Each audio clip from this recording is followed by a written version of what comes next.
Hello les bros, c'est Gogeta, j'espère que vous allez bien. On se retrouve aujourd'hui pour une nouvelle vidéo. Les gars, cette fois, on passe sur du lourd, très lourd. Et je vais vous annoncer en ce début de vidéo, pardon, que si vous aimez pas les esprits, si vous aimez pas le paranormal, si vous avez peur, ne regardez pas cette vidéo parce que franchement, ça fout les chocottes. Peggy 10, c'est interdit au moins de 10 ans, donc les enfants. Allez faire dodo, il est temps d'aller faire dodo, c'est la reprise d'école. Même si vous regardez cette vidéo en pleine journée, allez faire une sieste ou allez jouer dehors, c'est beaucoup mieux pour vous. Moi, en ce qui me concerne, j'adore ce monde-là. Je regarde ça depuis très longtemps. Et là, je me suis dit pourquoi pas faire une vidéo, pourquoi pas en faire une petite vidéo et montrer aux gens qu'il y a des trucs que l'on ne voit pas toujours, mais qui existe vraiment dans ce monde. Ça peut être super intéressant. Si vous kiffez ce genre de vidéo, dites-le moi en commentaire. Laissez un petit pouce bleu. Je vais bien sûr enlever ma tête et je vous retrouve à la fin de ce petit reportage pour vous dire ce que j'en ai pensé et pour vous dire aussi qu'il faut faire attention à ce qu'on fait et avec qui on le fait dans la vie. Voilà les bros, j'espère que vous allez kiffer. Moi, il est 1h36 du matin et je vais regarder ça de suite. Donc les copains, on se retrouve tout à l'heure. N'ayez pas trop peur et à tout à l'heure.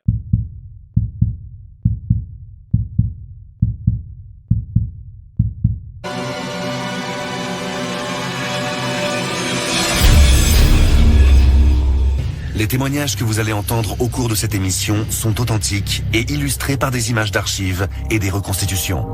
Les animaux ont la réputation d'être plus réceptifs aux esprits que les humains. Ils seraient très souvent les témoins de phénomènes paranormaux. Une femme sublime m'est apparue. Soudain, ses jolis yeux noisettes ont viré au vert, comme ceux d'un chat dans la pénombre, puis au noir. Son sourire s'est figé, elle s'est mise à ricaner. De sa bouche sortaient de grandes dents toutes cassées. Et puis d'un coup, je l'ai sentie grimper sur moi.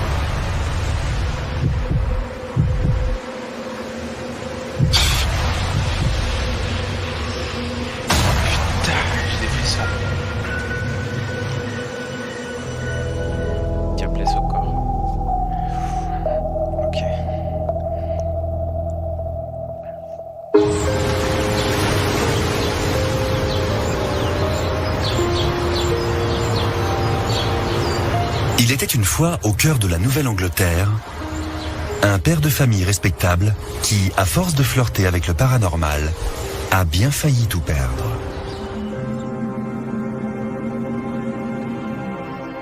Je m'appelle Jake et je vis à Taunton dans le Massachusetts avec ma femme Terry et nos deux fils Brandon et Corey.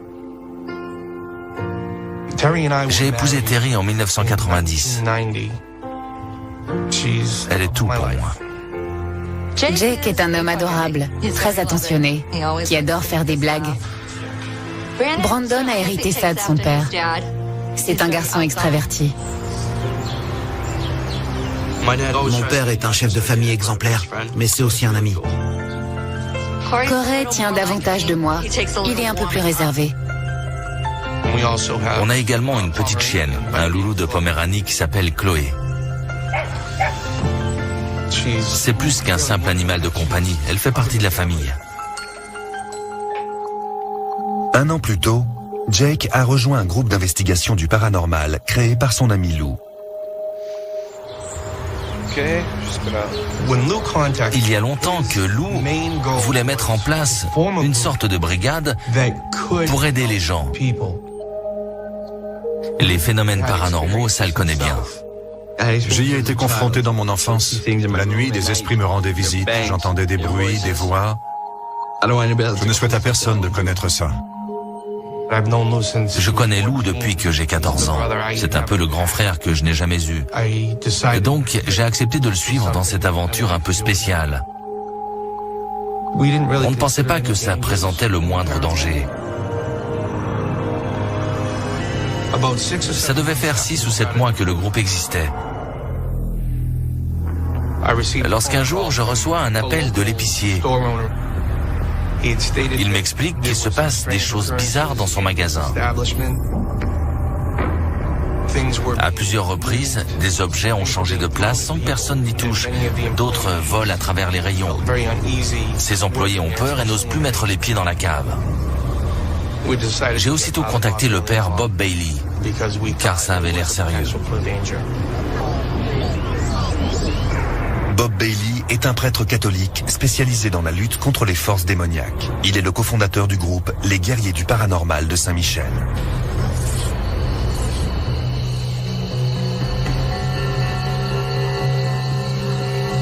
Je suis le père Bob Bailey. Je dirige une paroisse catholique à Rhode Island.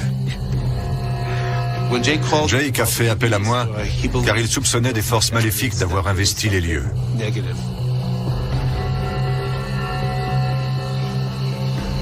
Je me suis donc rendu sur place avec Deb Carmon et Paula O'Brien, 2 médiums qui font partie de mon groupe. Devant la porte, nous avons fait une prière pour que Dieu nous protège, puis nous sommes entrés. On a commencé par installer nos équipements, puis on s'est séparés en 2 groupes. Oui, près de la porte. Un groupe est resté dans le magasin pour effectuer des enregistrements audio. L'autre est parti explorer la cave. Ah, c'est les vraies images, c'est les vraies images qui veulent. Non, pas celle-là. Quand vous voyez marqué archive, je sais pas quoi, c'est les vraies images. En descendant les marches qui mènent à la cave, l'air est soudain devenu irrespirable.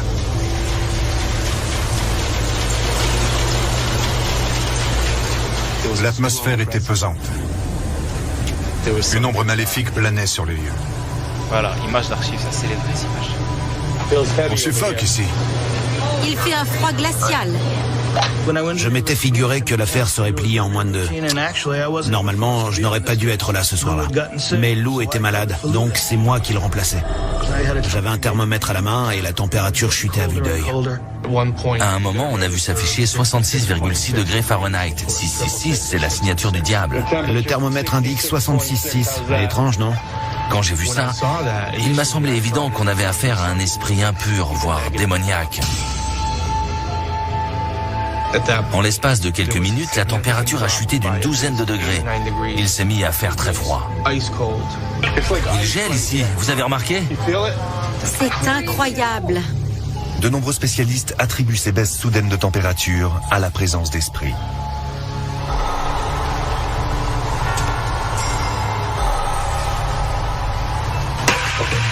Oh bon sang! D'un coup, il y a eu un gros bruit, ça m'a fichu une de ces trouilles. Oh bon sang! J'ai rien touché. Comment aurais-je pu faire tomber ces bidons? Ils étaient beaucoup trop loin de moi. Ça venait d'où? J'étais debout sur cette caisse. Je confirme, il y avait personne à côté. De toute évidence, on voulait nous effrayer et nous inciter à partir. Allez, montre-toi maintenant. Je suis médium et je sentais une présence qui n'avait rien à faire là. Sors de ta cachette. On sait que tu es là. Montre-toi, allez. Fais-nous un signe. J'ai alors commencé à poser des questions. Seigneur Jésus, que ta divine présence nous protège. Quel est ton nom? D'un coup, j'ai senti comme une piqûre ou une brûlure sur mon bras. Où est la caméra? Ed vient de se faire mordre. Il a relevé sa manche et effectivement, il avait une morsure. Oh bon sang. On distinguait très nettement l'empreinte de dents sur sa peau. Il s'est fait mordre. Oui. C'est dingue. Ça m'a refroidi, ça m'a fait peur.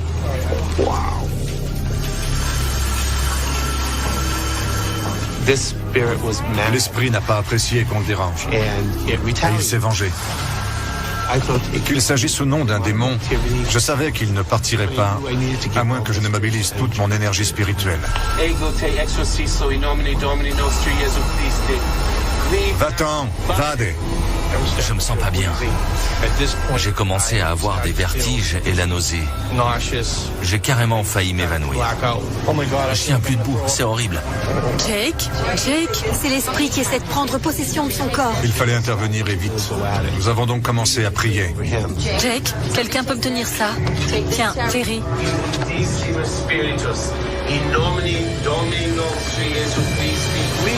Va-t'en, esprit satanique. Quitte cette maison au nom du Christ, je te l'ordonne. Va-t'en. Grâce à nos prières et à notre intransigeance, nous avons finalement réussi à libérer Jake des griffes de cette chose. Quand j'ai retrouvé mes esprits, je n'étais pas bien du tout. Je ne m'étais encore jamais fait attaquer par un esprit, et c'était comme si on m'avait violé. Quelque chose s'était introduit en moi sans que je puisse opposer la moindre résistance.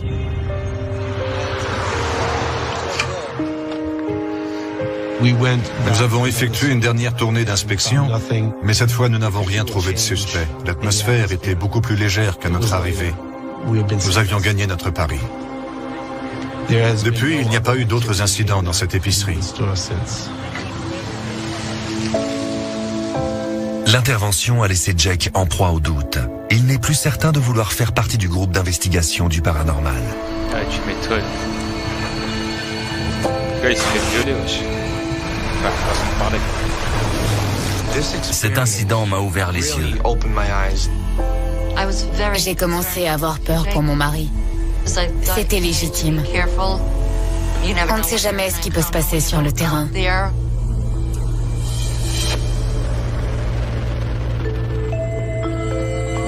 Au cours des semaines suivantes, disons que certaines choses ont commencé à changer.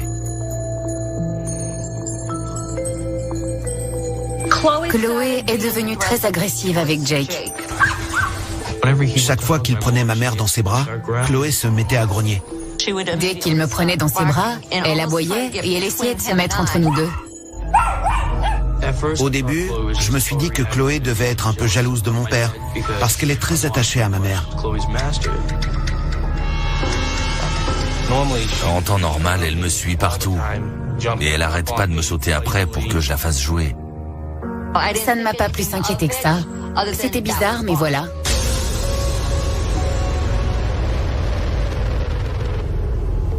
Jake et les siens commencent alors à observer d'étranges phénomènes dans la maison. Aïe, aïe, aïe, aïe, aïe.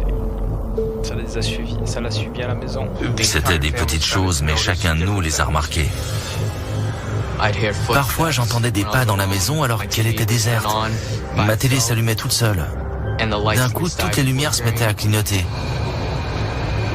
On voyait des ombres passer sur les murs. Par moments, la température chutait d'un coup. Régulièrement, Jake vérifiait les fenêtres pour s'assurer qu'elles fermaient bien. Un jour, il a également vérifié toute l'installation électrique. Mais il n'y avait rien d'anormal.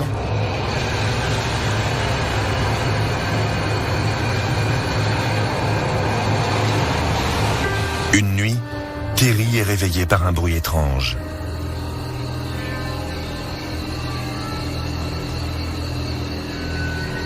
Je dormais profondément dans notre lit et ça m'a réveillée d'un coup.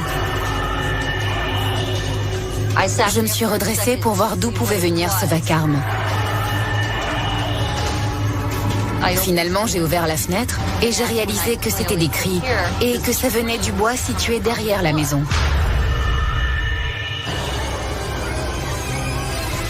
Jake était dans le salon en train de regarder la télé. J'étais tellement paniquée qu'il s'est demandé ce qui m'arrivait. Quand j'ai ouvert la fenêtre de la cuisine et que j'ai entendu les cris, j'ai dit à Terry, va me chercher mon magnéto. Il faut que j'enregistre ça. Je suis sorti par la porte de derrière. C'était inhumain. Mon cœur battait à 100 à l'heure. Il est environ 3 heures du matin et je suis dans le jardin derrière la maison. Plus j'avançais, plus les cris s'intensifiaient.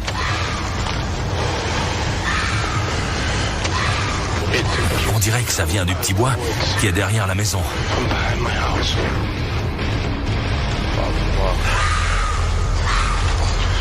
C'est dingue ces cris. J'entendais hurler à la mort, mais il faisait nuit noire. On ne voyait rien. C'était horrible. En rentrant, il m'a fait écouter son enregistrement.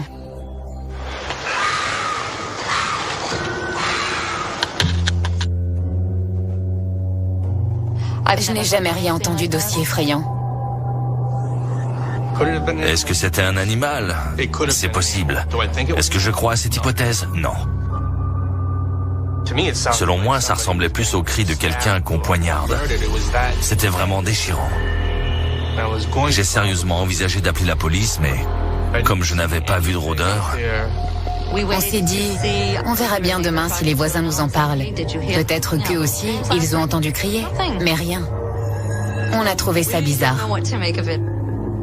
Finalement, on a arrêté d'y penser. Mais une nuit, alors que tout le monde dort dans la maison,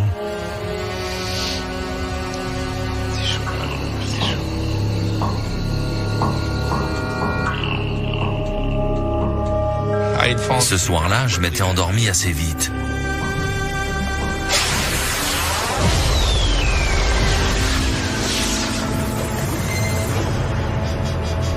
J'ai commencé à faire des rêves plus que troublants.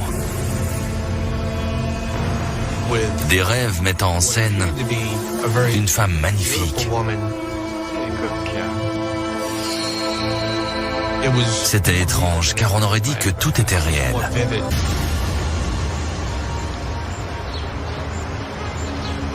Le lendemain, je n'ai rien dit à mon épouse.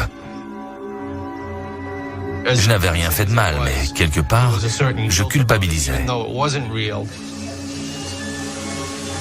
Je me voyais mal raconter ça, surtout à ma femme. une semaine plus tard,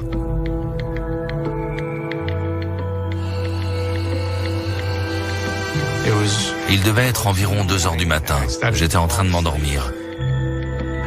Quand soudain, cette femme sublime m'est à nouveau apparue.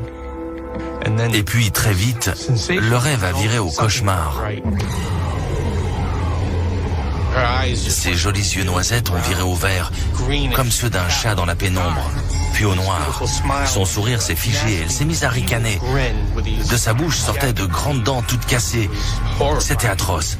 Je me suis réveillé en sursaut, mon cœur battait à 100 à l'heure. J'étais tétanisé, je ne pouvais plus bouger.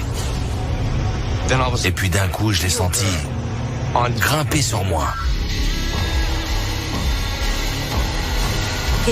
Ça m'a réveillée.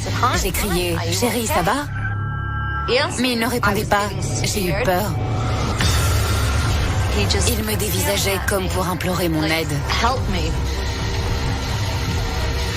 J'avais mal, comme j'ai jamais eu mal. Comme si on m'enfonçait des poignards dans tout le corps.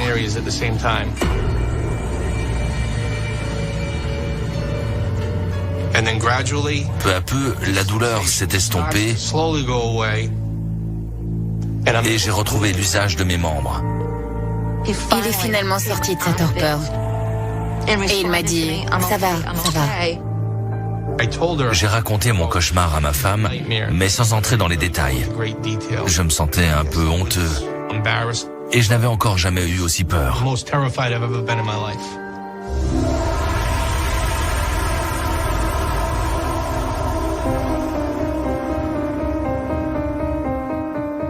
Ces agressions nocturnes ont continué à raison de 2-3 par semaine.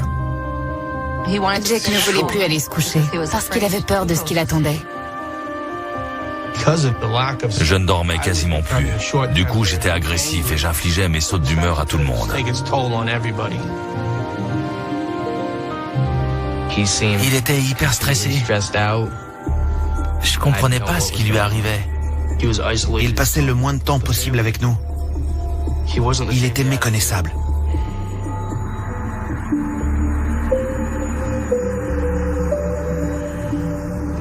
On était tous sur les nerfs et pas un jour ne passait sans que Terry et moi on ne se dispute. C'était devenu l'enfer. Notre mariage en a pris un coup. J'ai commencé à me demander si j'avais pas un problème, si j'étais pas en train de devenir fou. J'étais vraiment inquiet pour lui. J'ai fini par lui dire d'aller voir le docteur.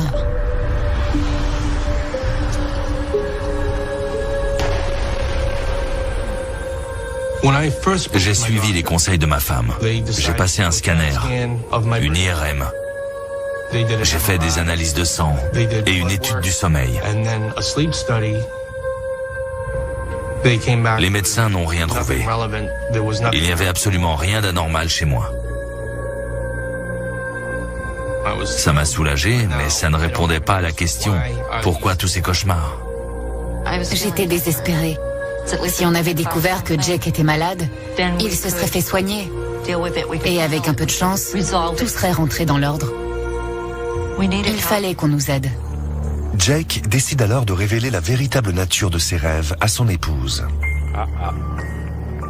Jake m'a avoué qu'il faisait des rêves érotiques avec une autre femme. Inutile de dire que ça m'a perturbée.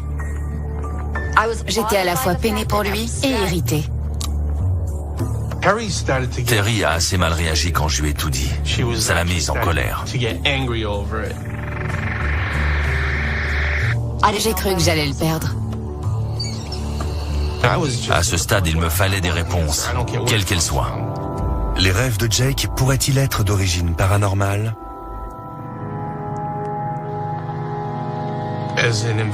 Quand j'enquête sur un phénomène, j'essaie toujours de récolter le maximum de preuves. C'est la seule façon de comprendre. J'ai donc installé une caméra sur pied dans ma chambre face au lit. Je l'allumais le soir en me couchant et je la laissais tourner toute la nuit. Je me disais qu'à force, j'obtiendrais bien quelque chose. Peut-être pas des images d'une agression, mais au moins des images de moi pendant les agressions.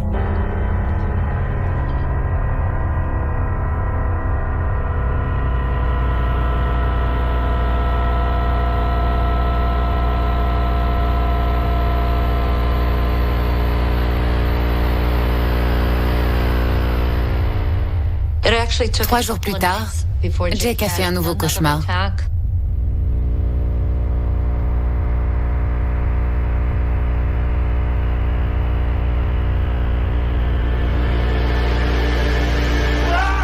Ce jour-là, je me suis réveillé avec des douleurs atroces. Comme si on m'avait transpercé le corps avec des griffes. Sur la vidéo, on me voit essayer de repousser mon agresseur. Quand soudain...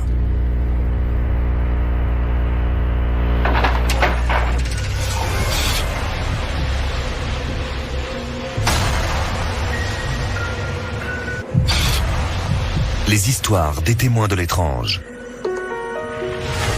Non loin de chez Jake, le village historique de Dogtown voit défiler chaque année des milliers de visiteurs. Après la guerre de sécession, les veuves des hommes morts au combat adoptèrent des chiens pour se protéger des importuns. La légende raconte que lorsque l'une d'elles mourait, ces chiens se transformaient en bêtes féroces mangeuses d'hommes. Les années ont passé, mais nombreux sont les visiteurs qui rapportent avoir vu des ombres effrayantes et entendu des cris horribles dans les bois alentours.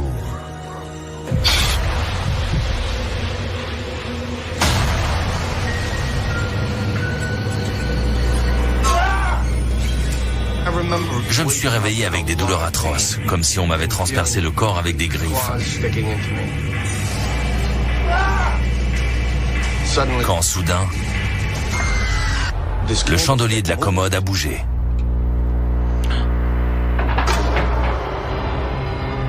J'ai entendu un bruit sourd, comme si quelque chose était tombé. Le chandelier a glissé sur une cinquantaine de centimètres et il s'est arrêté juste au bord de la commode, après avoir fait tomber un cadre.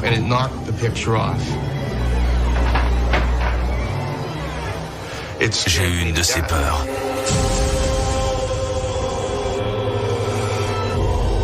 Le chandelier en question est très lourd. Et de toute façon, il ne peut pas bouger tout seul. C'est impossible. Si un ami m'avait montré ces images, j'aurais immédiatement pensé que c'était truqué. Sauf que c'est arrivé chez moi, qu'il n'y avait personne d'autre que nous dans la maison et que tout le monde dormait. Ça m'a fait froid dans le dos.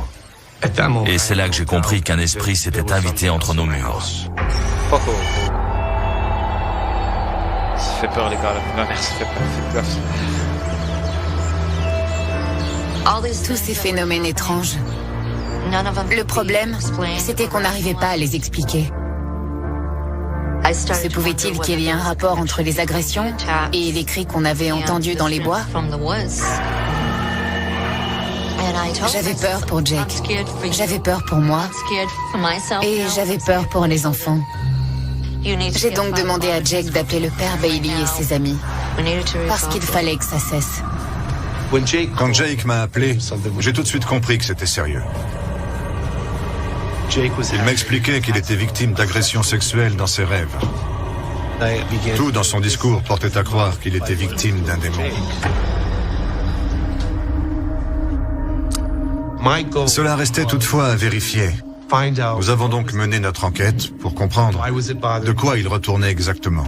Puis nous avons fait le nécessaire.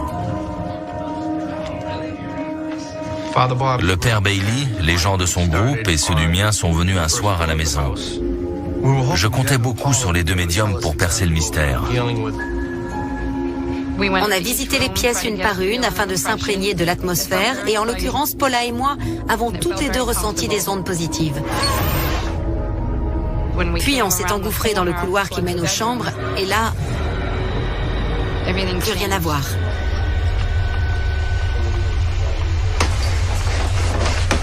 Ça vibre. Debbie, tu sens les vibrations? Je sens le sol vibrer, oui. D'un coup, l'énergie a complètement changé. J'ai commencé à me sentir oppressée. Je sens le sol vibrer, de plus en plus. Je ressens également de la colère. Lorsqu'un médium sent des vibrations, c'est le signe d'une présence démoniaque. Paula et Deb ont immédiatement eu un déclic. Il faut dire qu'il régnait une telle tension. Très vite, j'ai compris qu'on avait affaire à un démon. Chloé s'est mise à aboyer, à grogner. Je pense qu'elle aussi sentait une présence démoniaque. Le groupe décide alors de procéder à un enregistrement de PVE dans l'espoir de pouvoir communiquer avec l'intrus. Beaucoup pensent que les phénomènes de voix électronique ou PVE sont générés par des esprits désincarnés. J'ai commencé à lui poser des questions. Que fais-tu là? Et comment es-tu arrivé ici? Es-tu de sexe féminin? J'exige une réponse honnête.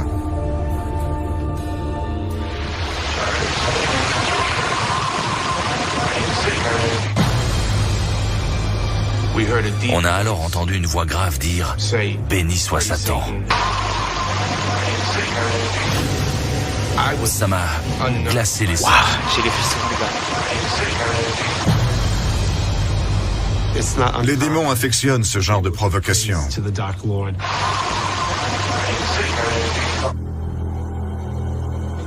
À ce stade, je n'avais plus vraiment de doute sur notre intrus.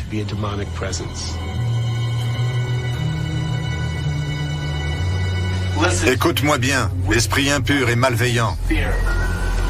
Montre-toi. Je t'ordonne, au nom du Père et du Saint-Esprit, de nous donner ton nom. Là-dessus, Lou, l'ami de Jake, qui était resté en poste dans la cuisine, se met à crier. On sort donc tous de la chambre en courant. Ça s'est mis à me brûler, je ne saurais pas décrire la sensation. J'avais la peau à vif. Comme si on l'avait labouré avec d'immenses griffes. Ça m'a retourné l'estomac. On s'en était pris volontairement à lui. Cette chose ne voulait pas de nous dans la maison. Ça l'a énervé qu'on marche sur ses plates-bandes et elle s'est vengée.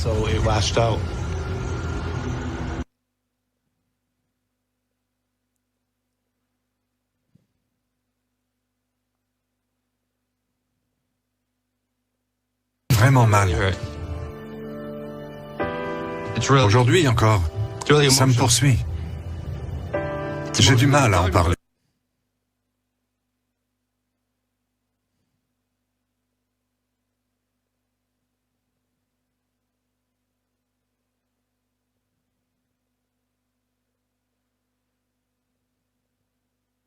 Lou est l'un de mes meilleurs amis et le fait qu'on puisse s'en prendre à lui,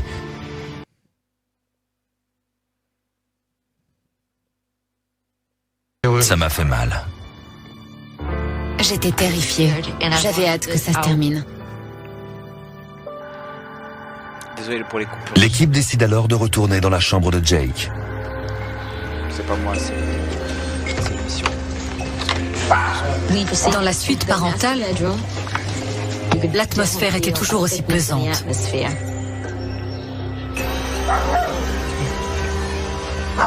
D'un coup, mon instinct m'a dit de regarder sous le lit. On a retiré tout ce qu'il y avait dessous.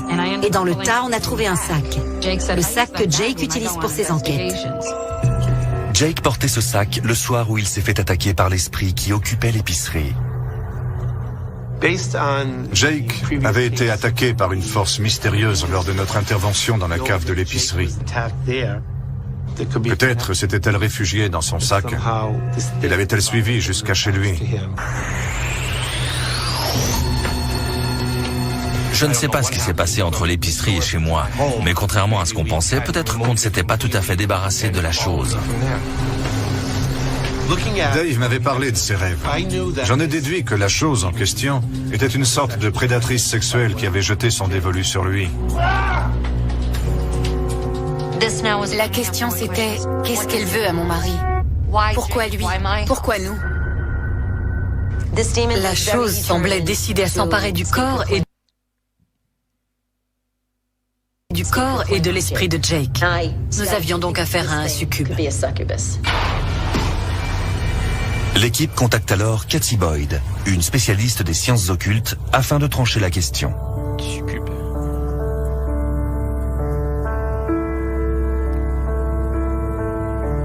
Les succubes sont des démons femelles qui apparaissent la nuit pour s'unir à l'homme. La première allusion à ces démons et à leurs pratiques remonte au livre d'Enoch. Certains disent qu'elle serait la progéniture d'anges déchus. Les succubes attaquent toujours durant la première phase de sommeil. Elles se présentent à leurs victimes au moment où elles sont le plus vulnérables, puis elles attaquent de manière répétée.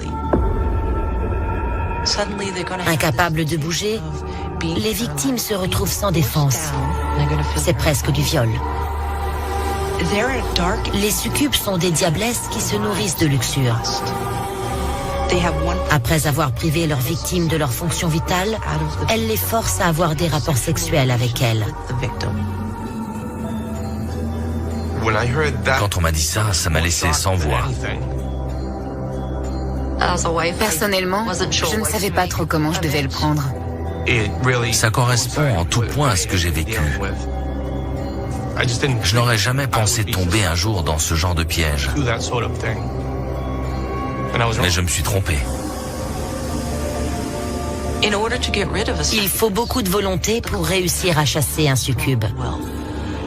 Si on n'y met pas toute sa volonté et si on n'a pas la foi, malheureusement, on a peu de chances de triompher. On recense plusieurs cas d'hommes qui ont échoué et qui sont aujourd'hui possédés.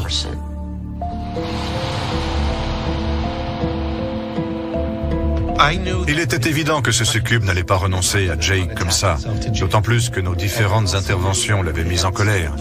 Il a donc fallu déployer les grands moyens. Quelques jours plus tard, le père Bob Bailey et son équipe d'enquêteurs retournent chez Jake afin d'effectuer une délivrance. Une délivrance est une cérémonie qui a pour but de chasser les esprits démoniaques.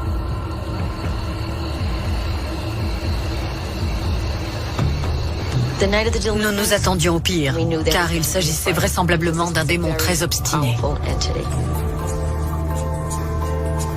Nous n'avions pas le droit à l'erreur. Fini les questions et les injonctions de partir. Cette fois, on sort le grand jeu.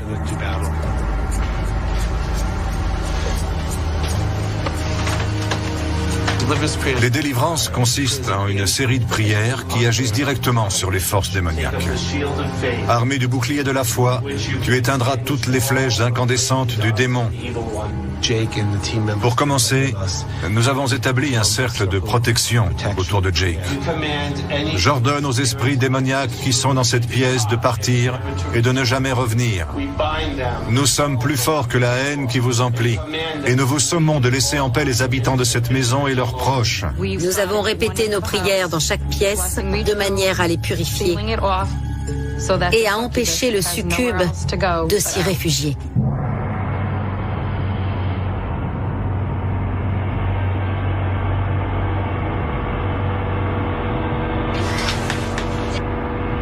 Nous avions gardé la chambre de Jake pour la fin. L'atmosphère y était si dense que c'en était suffocant. En entrant dans la pièce, on a immédiatement ressenti une présence. Une présence menaçante. On a alors commencé à prier, puis le père Bob a pris le relais. Nous vous sommons de laisser en paix les habitants de cette maison et leurs proches. Je sentais la chose, quelle qu'elle soit, faire tout ce qu'elle pouvait pour m'empêcher de prier avec les autres. Que les anges qui t'entourent nous protègent et ramènent la paix entre ces murs. Que leurs prières gardent cette chambre, au nom du Christ.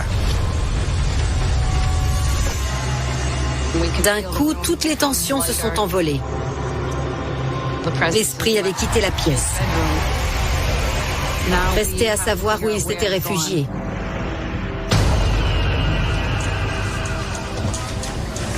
On est descendu à la cave.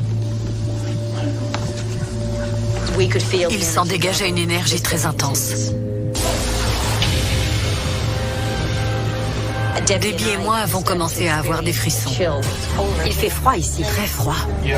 Oui. Il gèle. Soudain, Chloé s'est mise à aboyer.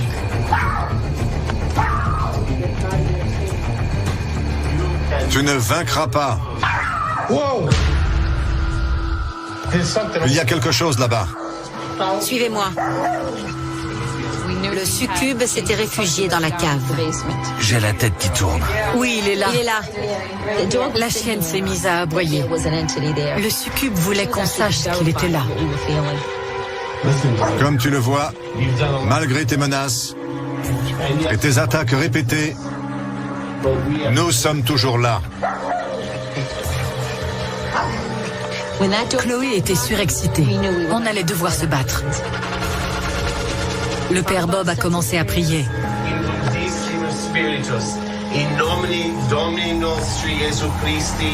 Soudain, Jake a été pris de nausées. Ça va? Au nom du Christ, je t'ordonne d'arrêter. Je ne tenais plus debout, je ne pouvais plus bouger. J'arrivais à peine à reprendre ma respiration. Je ne contrôlais plus du tout ce que je faisais. Les succubes sont des démons. Je me suis mis à hurler pour qu'ils partent. Recule au nom du Christ! Jake allait de plus en plus mal. Il était en train de s'étouffer. Il arrivait à peine à respirer. On voyait qu'il souffrait, c'était horrible. C'est un ordre. Va-t'en. Le succube refusait de lâcher Jake. Il le voulait pour lui. Au nom du Christ, je t'ordonne de le lâcher tout de suite. J'ai demandé à Terry de dire au démon que c'était son mari et qu'il ne l'aurait pas. Il est à moi. Tu ne me l'enlèveras pas. Tu ne l'auras pas. On ne veut pas de toi ici. Va-t'en. Et ne reviens jamais. Venez là, Terry. Montrez-lui que Jake est à vous. Allez-y. Paula m'a demandé de parler au succube. Dites-lui que Jake est à vous. Dites à cette diablesse qu'elle n'aura pas votre mari. Qu'il est à vous. Posez votre main sur son ventre. J'ai dû rassembler toutes mes forces pour faire comprendre à ce démon qu'il n'aurait pas Jake. C'est mon mari. Tu ne l'auras pas.